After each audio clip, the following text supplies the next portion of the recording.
पानी के अंदर कांटा डालता है, लेकिन तभी पानी में बुलबुला फूटने लगता है। ये देखकर इवान पीछे की तरफ भागता है, पर तभी उस सुराख से पानी की एक तेज बौछार बाहर निकलती है और उस बौछार के साथ एक मछली इवान की बाल्टी में आ गिरती है, जिससे खुश होकर इवान सोचता है कि चलो अच्छा हुआ, बिना कोशिश किए ही आज खाने का इंतजाम हो गया। फिर बाल्टी में वो मछली लेकर वापस आ जाता है और उसको पकाने का इंतजाम करने लगता है। तभी वो मछली कहती है कि आखिर कैसे पकाओगे तुम मुझे। ये सुनकर इवान घबरा जाता है और उससे पूछता है आखिर तुम बोल कैसे सकती हो। तो वो मछली कहती है मैं बहुत कुछ कर सकती हूँ, अगर तुम मुझे वापस नदी में छोड़ दो तो मैं तुम्हारी 3 इच्छाएं पूरी करूंगी। अब इवान बहुत खुश हो जाता है और मछली से कहता है मैं तुम्हें बाद में बताऊंगा, और फिर वो लेट जाता है। इस दौरान उसके मुंह से निकलता है कि मेरी तो इच्छा है कि मैं बिना अपनी ये भट्ठी छोड़े ही पूरा शहर घूम लूं। तभी एक आश्चर्यजनक घटना होती है और उसका घर ऊपर की तरफ उठने लगता है। इवान कहता है ये सब क्या हो रहा है। तो मछली कहती है तुम्हारी पहली इच्छा पूरी हो रही है। इस पर इवान कहता है पर मैंने तो यूं ही कहा था। तो मछली कहती है पर तुमने इच्छा मांगी थी। अब देखते ही देखते इवान अपनी भट्ठी सहित घर से बाहर आ जाता है और उसकी भट्ठी गाड़ी की तरफ आगे बढ़ने लगती है। मछली उससे कहती है क्योंकि तुमने कहा था कि तुम भट्ठी छोड़े बिना ही शहर घूमना चाहते हो, इसलिए यह भट्ठी भी तुम्हारे साथ चल रही है। इवान को अपनी आंखों पर यकीन नहीं हो रहा होता। सर्दी का मौसम होने की वजह से इवान ठिठुर रहा होता है, इसलिए उसके मुंह से निकलता है काश गर्मी और हरियाली होती। उसके ऐसा कहते ही हर जगह से बर्फ गायब होने लगती है और गर्मी का मौसम आ जाता है, जिससे चारों तरफ हरियाली दिखाई देने लगती है और नदियों पर जमी बर्फ पिघल जाती है। अब मछली उससे कहती है तुम्हारी 2 इच्छाएं पूरी हो चुकी हैं और अब सिर्फ तुम्हारी तीसरी इच्छा बची है। तो इवान अब उस मछली को बाल्टी में लेकर वहाँ से आगे बढ़ता है और कहता है कि लोग सही कहते हैं कि मैं मूर्ख हूँ, मैंने अपनी 2 इच्छाएं यूं ही बेकार कर दी, मैं चाहता तो कुछ बड़ा मांग सकता था। तो मछली कहती है कि हर आदमी अपनी सोच के स्तर के हिसाब से ही चीजें मांगता है। खैर आगे बढ़ते वक्त कुछ लुटेरे इवान को रोक लेते हैं और उसको लूटने की कोशिश करते हैं, पर इवान के पास पैसे नहीं होते तो वो लोग उससे उसकी मछली छीन लेते हैं। लेकिन मौका देखकर इवान अपनी मछली वाली बाल्टी लेकर वहाँ से भागता है तो वो लुटेरे उसका पीछा करते हैं। बचने का कोई रास्ता न देखकर इवान मछली को नदी में छोड़ देता है और उससे कहता है कि यहाँ तुम सुरक्षित रहोगी। इस बात से गुस्साए वो लुटेरे उसे एक पेड़ पर उल्टा लटकाकर वहाँ से चले जाते हैं। थोड़ी देर में वहाँ एक खूबसूरत लड़की आती है, वो रस्सी खोलकर इवान को नीचे उतारती है। इवान उसके कंधे पर रखा चमकीला मछली वाला स्कार्फ देखकर समझ जाता है कि ये वही मछली है। अब वो उससे उसका नाम पूछता है तो मछली उसे अपना नाम याना बताती है। इवान उससे उसका मछली वाला स्कार्फ ले लेता है ताकि वो भाग न सके। फिर वो याना से कहता है अभी मेरी तीसरी इच्छा बची हुई है, उसका इस्तेमाल मैं समय आने पर करूंगा। याना कहती है अब आगे क्या करना है। तो इवान कहता है मैं रूस के राजा जार की बेटी से शादी करना चाहता हूँ। याना पूछती है कि क्या ये तुम्हारी तीसरी इच्छा है। इवान कहता है कि नहीं, इसके लिए मैं खुद ही प्रयास करूंगा, तुम्हें बस मेरा साथ देना होगा। याना कहती है ठीक है। अगले सीन में राजा जार का महल दिखाया जाता है, जहाँ राजकुमारी नैन्सी की नौकरानी राजकुमारी से बताती है कि इंग्लैंड के राजदूत आ रहे हैं। ये सुनकर राजकुमारी नैन्सी बहुत खुश हो जाती हैं, क्योंकि वो हमेशा से एक अंग्रेज से शादी करना चाहती थी, इसलिए वो जल्दी से सज संवर कर बैठ जाती हैं।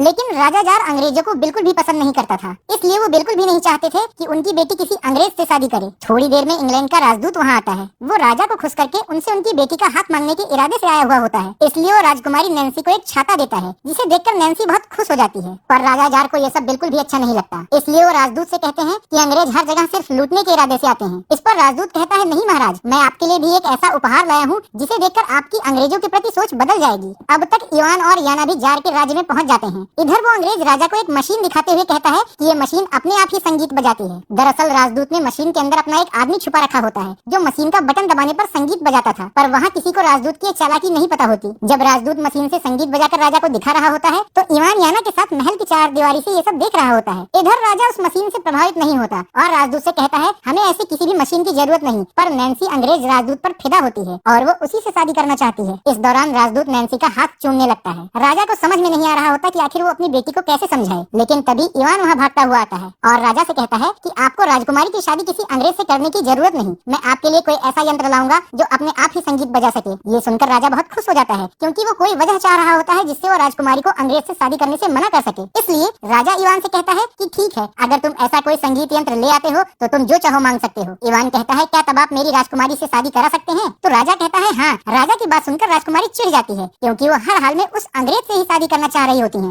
और उसे इवान पसंद नहीं आता, इसलिए वो इवान को डराने की कोशिश करती है, पर इवान अपनी बात पर कायम रहता है। अब राजा अपने आदमी से इवान को इस खोज पर जाने के लिए नए कपड़े और जूते देने को कहता है, क्योंकि इवान गरीब था और उसने पैर में सिर्फ फटे हुए मोजे पहन रखे थे। इस बात से इवान बहुत खुश हो जाता है और बाहर आकर वो ये बात याना को बताता है। याना उससे कहती है कि ऐसा वाद्य यंत्र मौजूद तो है, पर उसको लाना बहुत ही मुश्किल है। इवान पूछता है ऐसा क्यों, तो वो उसे बताती है कि वो वाद्य यंत्र अंधेरे जंगल में एक बिल्ली के पास है और अब तक जो भी उसे लाने गया है वो कभी जिंदा नहीं लौटा। इवान पूछता है कि किस तरह का खतरा है वहाँ, तो याना कहती है बिल्ली का संगीत यंत्र ऐसा है कि अगर वो खुशी का गाना बजाता है तो इंसान नाचने लगता है और रुकता ही नहीं। फिर जब वो इंसान नाचते नाचते थक जाता है तो वो बिल्ला उसे खा लेता है, और अगर वो बिल्ला गम का गीत बजाता है तो इंसान रोते रोते सो जाता है और तब भी वो बिल्ला उसे खा लेता है। ये सुनकर इवान कहता है फिर तो ये बहुत खतरनाक काम है, लेकिन मैं ये खतरा उठाऊंगा। इसके बाद वो एक थैले में खाने का सामान भरकर याना के साथ उस यंत्र की खोज में निकल पड़ता है। इस दौरान ये दोनों कई दुर्गम रास्तों से गुजरते हुए अंधेरे जंगल के करीब पहुंच जाते हैं। वहाँ याना इवान से कहती है कि यहाँ से आगे तुम्हें अकेले जाना होगा। तो अब इवान अकेले उस अंधेरे जंगल में अंदर जाता है। वहाँ चारों ओर लोगों के कंकाल और हड्डियाँ पड़ी होती हैं। तभी उसे एक बिल्ली की आवाज सुनाई पड़ती है जो उससे कहता है कि ये कंकाल उन लोगों के हैं जो यहाँ मेरा संगीत यंत्र लेने आए थे। क्या तुम्हें भी वो संगीत यंत्र चाहिए? तो इवान कहता है हाँ। बिल्ला कहता है इसके लिए तुम्हें मेरा एक टेस्ट पास करना होगा। अगर तुम मेरे वाद्य यंत्र का संगीत सुनने के बाद भी खुद पर काबू रख पाए तो मैं तुम्हें अपना ये वाद्य यंत्र दे दूंगा। फिर वो इवान से पूछता है कि गम के गीत बजाऊं या खुशी के? इवान कहता है गम के गीत। तो अब वो बिल्ला गम के गीत गाते हुए अपना वाद्य यंत्र बजाने लगता है। पर हैरानी की बात ये होती है कि इवान को उस गीत से कोई फर्क नहीं पड़ता और इवान उस गाने की आगे की लाइनें गाने लगता है। ये देखकर वो बिल्ला इवान से पूछता है कि तुम्हें इस गीत की लाइनें कैसे पता हैं और तुम इस गीत को बजाने से दुखी क्यों नहीं हुए? तो इवान कहता है कि मेरी माँ बचपन में मुझे हर रोज ये गीत सुनाती थी, इसलिए मुझ पर इसका कोई फर्क नहीं पड़ता। बिल्ला शर्त हार चुका होता है, इसलिए वो इवान से कहता है कि अगर तुम मेरा वाद्य यंत्र ले जाओगे तो मैं तो भूखे मर जाऊंगा। इस पर इवान उसे अपने थैले से निकालकर काफी कुछ खाने पीने को देता है, जिससे खुश होकर बिल्ला इवान से कहता है कि इस वाद्य यंत्र के साथ साथ मैं भी तुम्हारे साथ चलूंगा। आज से तुम मुझे अपना दोस्त समझो। दूसरी तरफ नदी के पास बैठकर इवान का इंतजार कर रही याना से मिलने मछली राजा का दूत मेंढक आता है। वो उससे कहता है कि मछली राजा तुम्हें हर जगह ढूंढ रहे हैं, इसलिए तुम उनके पास चलकर उनसे जल्दी से शादी कर लो। याना कहती है उनसे बता दो मैं उनसे कभी भी शादी नहीं करूंगी। अब तक इवान बिल्ले और वाद्य यंत्र के साथ वहाँ आ जाता है और वो याना और मेंढक की बातें सुन लेता है। याना इवान से पूछती है तो आखिर तुम्हें वो वाद्य यंत्र मिल गया? इवान कहता है हाँ। इसके बाद ये दोनों वहाँ से वापस लौटने लगते हैं। रास्ते में इवान उससे कहता है कि तुम मछली राजा से शादी नहीं करना चाहती, इसलिए तुम वहाँ से भाग गई। याना कहती है हाँ, क्योंकि मैं उससे प्यार नहीं करती। अगले सीन में राजा जार का महल दिखाया जाता है, जहाँ इंग्लैंड का राजदूत वेश बदलकर इस बार इटली का राजदूत बनकर आया हुआ होता है ताकि वो राजा को राजकुमारी से शादी के लिए मना सके। राजकुमारी उसे पहचान लेती है और खुश हो जाती है, पर इससे पहले कि वो राजदूत राजा से राजकुमारी का हाथ मांगता, इवान वहाँ वाद्य यंत्र लेकर पहुँच जाता है और बिल्ले से कहकर वहाँ खुशी के गीत बजवाने लगता है, जिससे दरबार में मौजूद सभी लोग ना चाहते हुए भी नाचने लगते हैं। जादुई संगीत की वजह से वो लोग खुद को रोक नहीं पा रहे होते हैं और नाचते नाचते बेहाल होने लगते हैं। आखिरकार इवान के कहने पर बिल्ला संगीत बजाना बंद कर देता है। राजा इवान से बहुत खुश होता है और उससे कहता है ये तो बहुत कमाल का वाद्य यंत्र है, इसलिए ये बिल्ला और यंत्र अब से हमारे महल में रहेंगे। अब इवान राजा से कहता है कि शर्त के अनुसार अब आप अपनी बेटी नैन्सी की शादी मुझसे करेंगे ना? तो राजा कहता है